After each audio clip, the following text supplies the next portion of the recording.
I tried.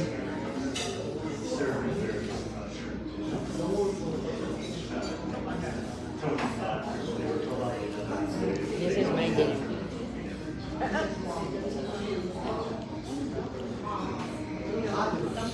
Are you guys happy with your meal?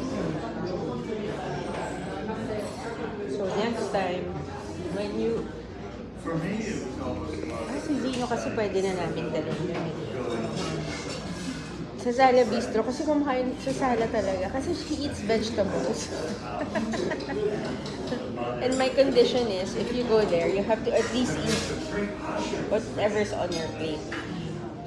Kasi it's like 5,000 per head. And it's really good.